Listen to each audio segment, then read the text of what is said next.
This Canon 550D is about 10 years old now, but I want to see how it compares to the much newer GH5 and also how it fares in 2020.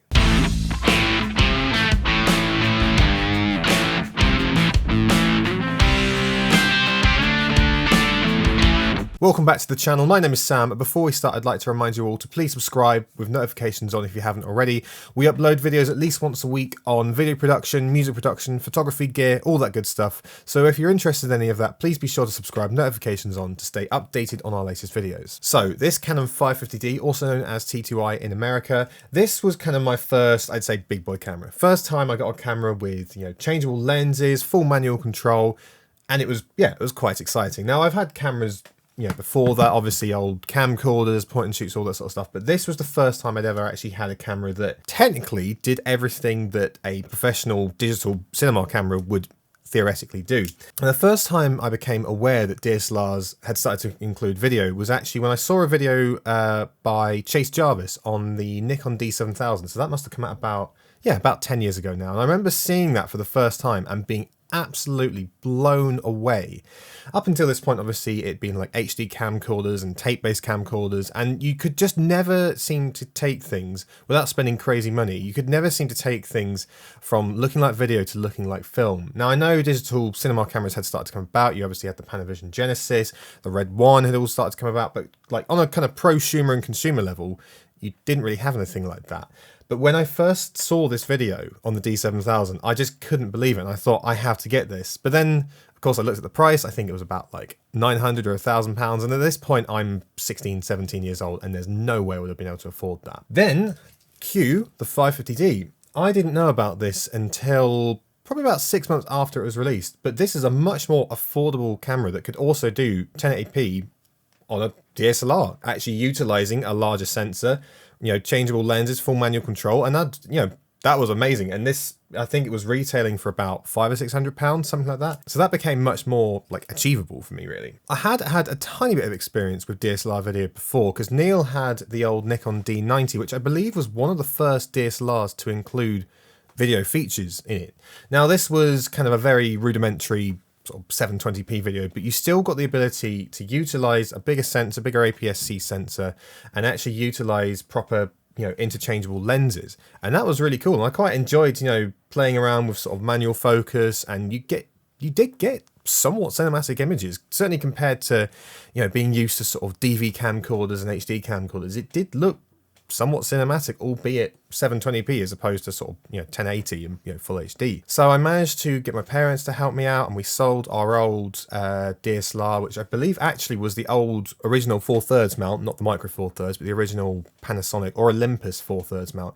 So we sold that, traded that in, I put some money in, parents put in the rest, and we got this. This was, well, and kind of still is. This was and is my baby for the longest time. I've used this on tons of projects. This is what took me from wanting to just kind of maybe do film to really wanting to do filmmaking and video production. I use this predominantly in college, and I shot a bunch of films with that, bunch of short films, narrative films, which I really enjoyed doing. I had a great time at college doing that. And this even came with me to university, because actually the first year cameras they had available back in 2013 weren't that great at all, and this actually in a lot of ways was better. So I ended up just using this certainly for my first year project until they allowed us to use the big boy Red One cameras, which was very exciting. But yes, so this camera has seen a lot. This has been with me to Italy to film my uncle's wedding. This has been used on a whole bunch of narrative films. I used it for stop motion Lego animation for quite some time, and just a whole bunch of other stuff. And I was using it until probably about 2 years ago. Well, obviously then I got my GH5, which was like a huge step up, because the one thing I did find was the quality of video coming out of it had started to lose out, and it wasn't cutting it anymore. The one thing I will say about it is this was the model just before we got the flip out screen. The 600D T2i was the one with the flip out screen, and I wish I'd waited just a little bit longer to get that. So you don't have any articulating screen, which is kind of annoying, unlike, most sort of DSLRs and mirrorless cameras now. So that was a bit of a faff. But to be honest, at the time, it didn't really bother me. You've got all the sort of controls you've come to expect on these cameras. And one of the coolest things is it has Magic Lantern, which is third-party developed software for the Canon series of DSLR cameras, and it unlocks a whole bunch of new features such as frame guides and smaller ISO increments and a bit more control over things like white balance, a whole bunch of other stuff, and vector scopes and graphs and all that sort of stuff. Definitely worth installing, although I've only got it on a small memory card on here. But yes, this camera at least does actually have Magic Lantern on it right there. I don't know if you can see that.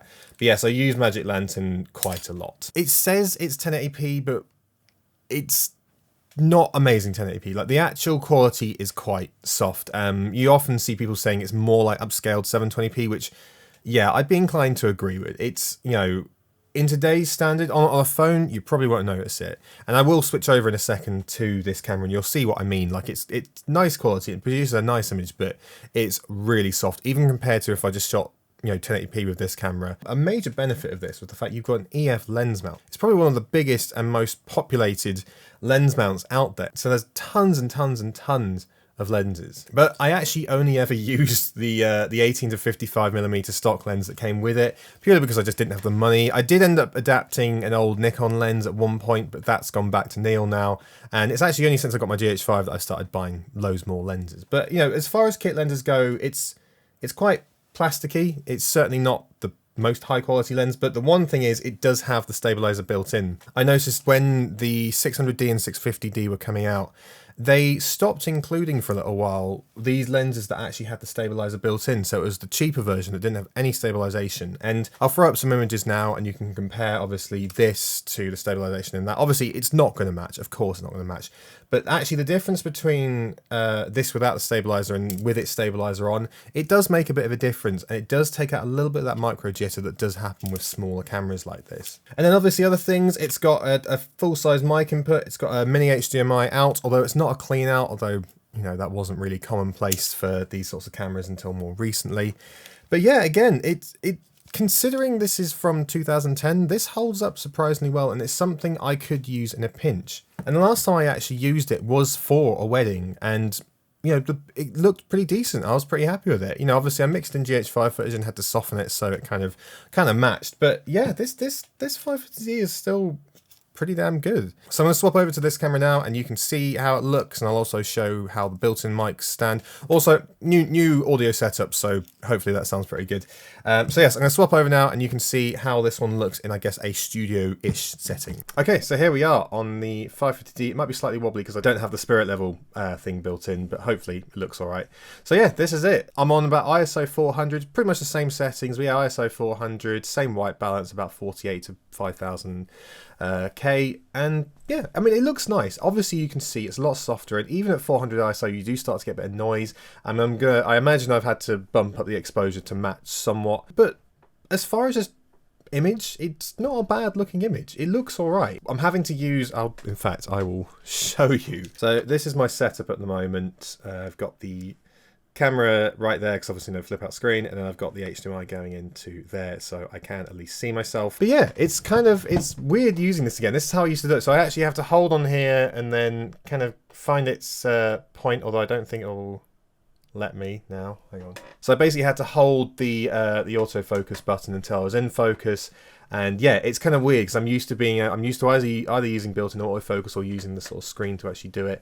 But yeah, it's a nice looking image, and I could use it in a pinch if I had to. And again, because most people use their phones for watching stuff these days, yeah, it looks all right. Again, I'd always choose my GH5 because grading it, I think we're going to lose something in the shadows, and, you know, noise is already starting to creep up just at ISO 400, which is kind of weird because obviously now, you know, with this one I don't really see all that much noise until I get to about ISO 800,000 even. So yeah, things have definitely come along in a lot of ways. Now the other thing I haven't mentioned is there is a 12-minute recording limit per video file on this camera, which is, I think it must just be a limitation of the hardware built in. I think they removed it either with the next one or the one after that. But yeah, a 12-minute limit, that's not a lot. And I tell you now, when I was using this to film wedding ceremonies, that was interesting. It was certainly a frustration of mine. You know, comparing this to the GH5, obviously the GH5 wins hands down. But the few benefits that this does have is, one, it does have a bigger sensor, APS-C as opposed to Micro Four Thirds, although to be honest, I'm not noticing that much of a difference. One thing I will say for my wonderful GH5 is the kit lens on this is okay, but actually I've got to give props. The kit lens on this one is really nice and solid. Like, it feels well built, it's properly metal, it's got really good sort of fly-by-wire focus, although it's kind of nice that it actually does have a manual focus ring, although the focus ring actually doesn't move independent of the filter thread. So if you're using something like a variable ND or a polarizer and you try to focus mid, it will adjust sort of the position of it, which is noticeable, so that's another kind of annoyance. So I'm glad they switched to the new kind of lens system now, obviously, because newer Canons all have the dual pixel autofocus. Another benefit, again, if you're just looking to get into filmmaking, this is the thing, don't go buying a brand new camera. I mean, I'm a huge advocate of buying pre-owned, because obviously then you save on landfill, all that stuff. But yeah, so if you're someone who's just starting to get interested in filmmaking, actually the 550D, or probably say the 600D would be a better choice because of the flip out screen, but one of these cameras, you can get them for about 150 quid with a lens and a bunch of batteries. Yeah, you may as well go for it, because actually it will teach you about, you know, using manual focus. Obviously you've got full 1080p, even if it is a bit soft, it's still nice, and then you learn how to use that. And once you've learned how to use it and use filters and buy a whole bunch of different lenses, I mean, as I said, another point is EF mount means you're in no short supply of lenses, old and new. And yeah, it's a nice little camera, and I'm glad I've kept on to it, and I might end up, you know, handing it off to my brother, who's starting to show a bit more interest in film photography, because that's another point. This is still really good for photography. I've used this number of times for time lapses. I'll throw up a few now, and I can do 5K time lapses, because obviously it's not limited to, you know, built-in video live processing power, so you can still do really high-res time lapses. And again, I've used this for stop motion, and you're able to shoot at 5K, which is nice. And even I think the JPEG quality of this is actually really good. Like, the raw quality obviously is better, doesn't quite have the dynamic range of this one, especially in the images. Obviously video wise, I think we're probably looking about 6 stops, but photo wise, the lines are a bit more blurred. Anyway, yes, so next up is audio, so I'll cut to the audio now. The audio isn't bad, the built-in microphone isn't bad, it's this little thing right here. I could have plugged in a video mic, but I want you to hear the actual thing. My biggest gripe with it is it's just a little quiet. That's really it. You know, the automatic settings, obviously you can adjust it a bit, but just automatic settings, it's just, yeah, it's a bit limited. So I you know, the preamps in this thing just on auto are really nice, and the ones on this are just, they're okay, but they're just, yeah, they're just a bit quiet. And you know, but I'm sure, you know, you can adjust stuff in camera, and you know, to be honest, if you're doing things professionally, you probably would record audio separately anyway. So as long as you've got something that's kind of good for reference, then that's all that really matters. So there we have it. That is the Canon 550D, also known as the T2i. And again, I'm not going to swap back from my GH5 to this. I'm just not going to do that, because this is obviously a far superior camera, and you know, I'm very grateful to have this, and I'm going to be using this for many years to come. But I think it's good to remember, you know, how we got to where we are, and I think a lot of the features that were originally included in this have carried over and influenced other cameras such as the GH5. Despite the fact that this is quite a soft image by today's standards, it's still a nice looking image even then, and you know, watching it on a TV from a bit of a distance, it looks good. I'll put a few clips from some of my films up on the screen, and hopefully you can kind of see the stuff I used to do. I mean, a lot of the reason those won't look as good as the stuff I do now is probably actually more down to my own knowledge and skill, as opposed to just being to do with the camera. You know, the GH5 helps. I mean, the stabilization is like a huge thing for me, and you know, having a bit of extra picture quality is nice. Obviously, you know, GH5 got more dynamic range, and you can control the image a bit more, and it's a better bit rate and stuff. But yeah, this isn't a slouch, especially considering its age and considering, you know, what it actually achieved.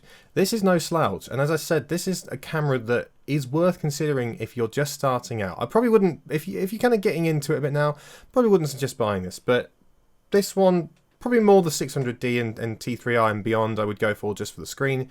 But yeah, if you're starting to get interested in filmmaking and doing things, I guess, properly with, you know, manual settings and all that, this is a really good choice. So yeah, compared to the GH5, the differences aren't crazy. So yeah, I hope you all enjoyed that. If you did enjoy, please be sure to subscribe, like the video, and stick around. We'll have new videos every Friday and sometimes more. So, you know, plenty of stuff coming, including sort of lens reviews and gear reviews. Neil's got plenty of IR and amp sim and cab sim and and all sorts of Cubase plugins coming up. And we also got videos from Elliot, and we've got a bunch of pedal shootouts, so a whole bunch of stuff coming up. See you in the next one. Goodbye.